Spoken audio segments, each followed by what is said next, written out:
Etika lingkungan untuk bisnis. Harapan etika. Etika lingkungan untuk bisnis, pertarungan kredibilitas, reputasi, dan keunggulan kompetitif. Dukungan untuk sebuah bisnis bergantung pada kredibilitas yang ditempatkan pemangku kepentingan dalam komitmen perusahaan, reputasi perusahaan, dan kekuatan daya saingnya. Semua ini bergantung pada kepercayaan bahwa tempat pemangku kepentingan dalam kegiatan perusahaan. Kepercayaan, pada gilirannya bergantung pada nilai-nilai yang mendasari kegiatan perusahaan. Masalah lingkungan. Tidak ada yang membangkitkan opini publik sebelumnya mengenai sifat dari perilaku perusahaan yang lebih baik dari kesadaran bahwa kesejahteraan fisik publik dan kesejahteraan sebagian pekerja sedang terancam oleh aktivitas perusahaan. Awalnya kekhawatiran mengenai polusi udara berpusat pada cerobong asap dan knalpot pembuangan, yang menyebabkan iritasi dan gangguan pernapasan. Sensitivitas moral. Sensitivitas moral juga terlihat pada isu-isu internasional dan domestik. Adanya kampanye untuk memboikot pembelian dari perusahaan-perusahaan yang terlibat dalam penggunaan tenaga kerja anak atau mempekerjakan tenaga kerja dengan upah yang rendah. Penilaian yang buruk dan aktivis pemangku kepentingan. Para direktur eksekutif dan manajer adalah manusia, dan mereka membuat kesalahan. Kadang-kadang, masyarakat atau kelompok-kelompok tertentu tersinggung pada tahap ini akibat penilaian yang buruk, serta mengambil tindakan untuk membuat direktur dan manajemen menyadari bahwa mereka tidak menyetujuinya. Sebagai contoh, produk Nestle diboikot di Amerika Utara dan Eropa untuk menghentikan distribusi bebas serbuk formula bayi untuk para ibu di Afrika yang mencampurnya dengan air yang terkontaminasi, sehingga membunuh bayi mereka. Ekonomi dan tekanan-tekanan kompetitif. Ada beberapa hal yang mendasari yang juga mempengaruhi harapan masyarakat. Pada periode 1990-an, tekanan pertumbuhan dari pesaing global dan dorongan untuk meningkatkan teknologi menghabiskan biaya dan mengakibatkan margin keuntungan menyusut. Untuk mempertahankan pekerjaannya, beberapa orang terpaksa ikut dalam etika praktik yang dipertanyakan, termasuk pemalsuan transaksi dan catatan-catatan lain, serta eksploitasi lingkungan atau pekerja. Hasilnya telah menjadi bagian dari alasan untuk memicu kasus penyimpangan lingkungan atau keuangan. Tidak ada keraguan bahwa masyarakat telah terkejut, kaget, kecewa dan hancur oleh krisis keuangan. Sebagai contoh kasus Enron yang akan dibahas nanti, yang berakibat masyarakat menjadi sinis terhadap integritas keuangan perusahaan, sehingga jurang harapan telah diciptakan untuk menggambarkan perbedaan antara apa yang dipikirkan oleh masyarakat tentang apa yang mereka dapatkan dalam laporan keuangan yang telah diaudit dan apa yang sebenarnya masyarakat dapatkan. Skandal keuangan, jurang harapan dan jurang kredibilitas. Kurangnya kredibilitas telah menyebar dari pelayanan keuangan untuk mencakup bidang lain dari aktivitas perusahaan dan telah dikenal sebagai jurang kredibilitas. Kegagalan tata kelola dan penilaian resiko. Direktur perusahaan diharapkan untuk memastikan bahwa perusahaan mereka telah bertindak demi interest investor dalam rentang aktivitas yang dianggap cocok oleh masyarakat, di mana mereka beroperasi.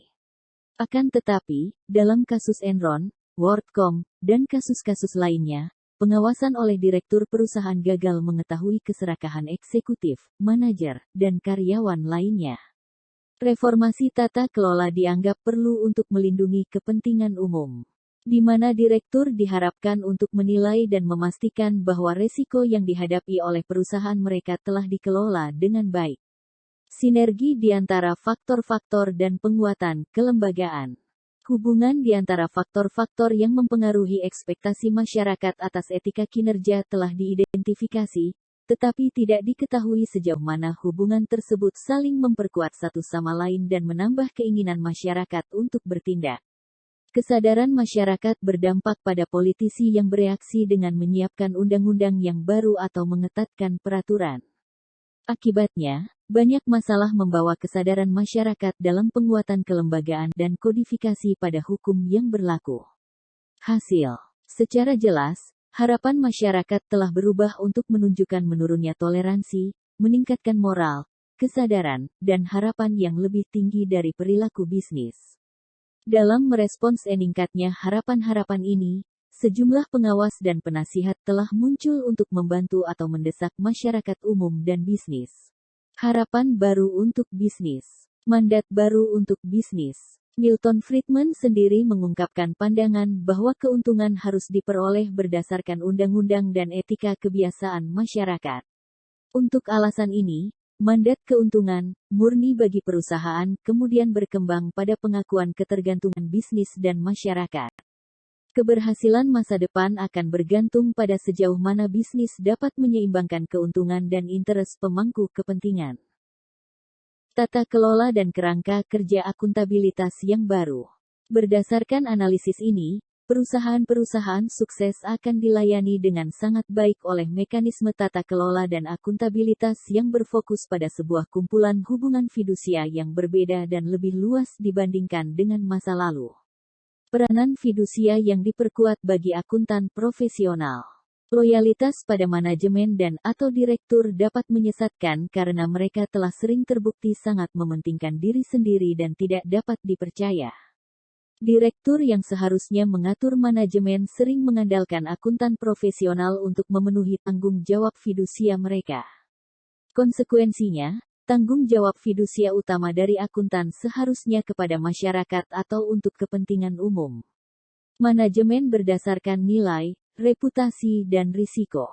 Para direktur, eksekutif, manajer, dan karyawan lainnya harus memahami sifat dari interes pemangku kepentingan dan nilai-nilai yang mendukungnya untuk menggabungkan interes pemangku kepentingan ke dalam kebijakan, strategi, dan operasional perusahaan. Reputasi perusahaan dan tingkat dukungan yang dikumpulkan dari para pemangku kepentingan akan bergantung pada pemahaman dan pada kemampuan perusahaan untuk mengelola risiko yang dihadapi perusahaan secara langsung, maupun risiko-risiko yang berdampak pada pemangku kepentingan.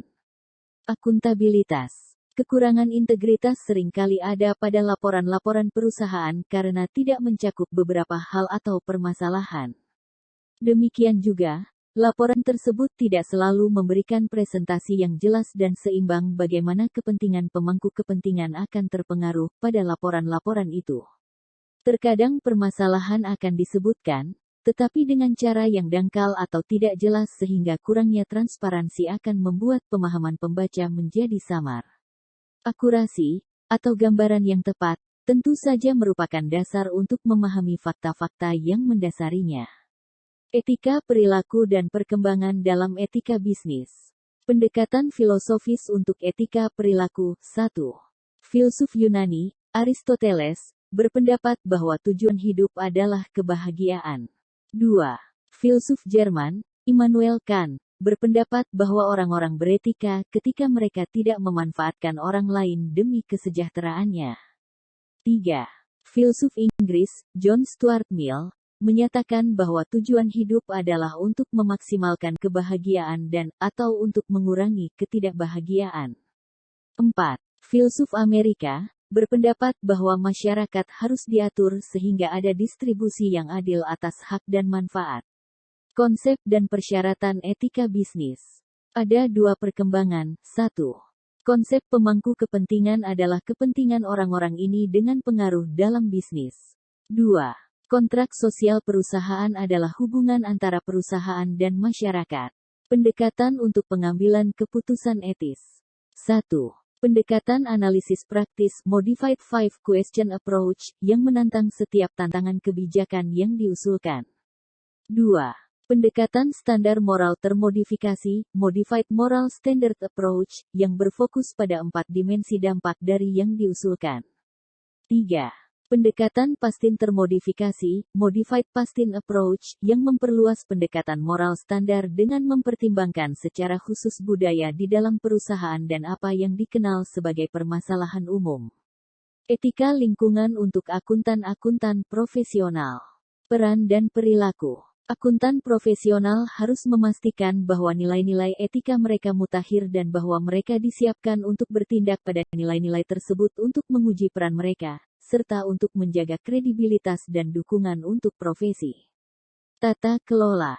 Dalam profesi akuntansi, Gerakan menuju harmonisasi secara global sekumpulan prinsip-prinsip akuntansi dan audit yang berlaku secara umum GAAP dan GAAS untuk memberikan efisiensi analitis bagi penyedia modal pasar-pasar dunia serta efisiensi komputasi dan audit di seluruh dunia. Layanan yang ditawarkan. Para akuntan profesional harus sangat mewaspadai terjadinya konflik, di mana nilai-nilai dan kode-kode dari para profesional lain yang mereka pekerjakan berbeda dari profesi akuntansi. Mengelola risiko etika dan kesempatan peluang. Pengembangan kepercayaan yang tergantung pada nilai-nilai etika dan sangat penting untuk komunikasi, kerjasama, berbagi ide, keunggulan inovasi dan latihan kepemimpinan modern juga merupakan faktor penentu keberhasilan. Pentingnya dimensi-dimensi etika tempat kerja ini membuat para pengamat ahli mempercayainya sebagai cara karyawan melihat perlakuan mereka sendiri terhadap perusahaan yang menentukan apa yang karyawan pikirkan mengenai program etika perusahaan mereka. Sebuah perusahaan tidak dapat memiliki etika budaya perusahaan yang efektif tanpa etika kerja yang terpuji. Terima kasih.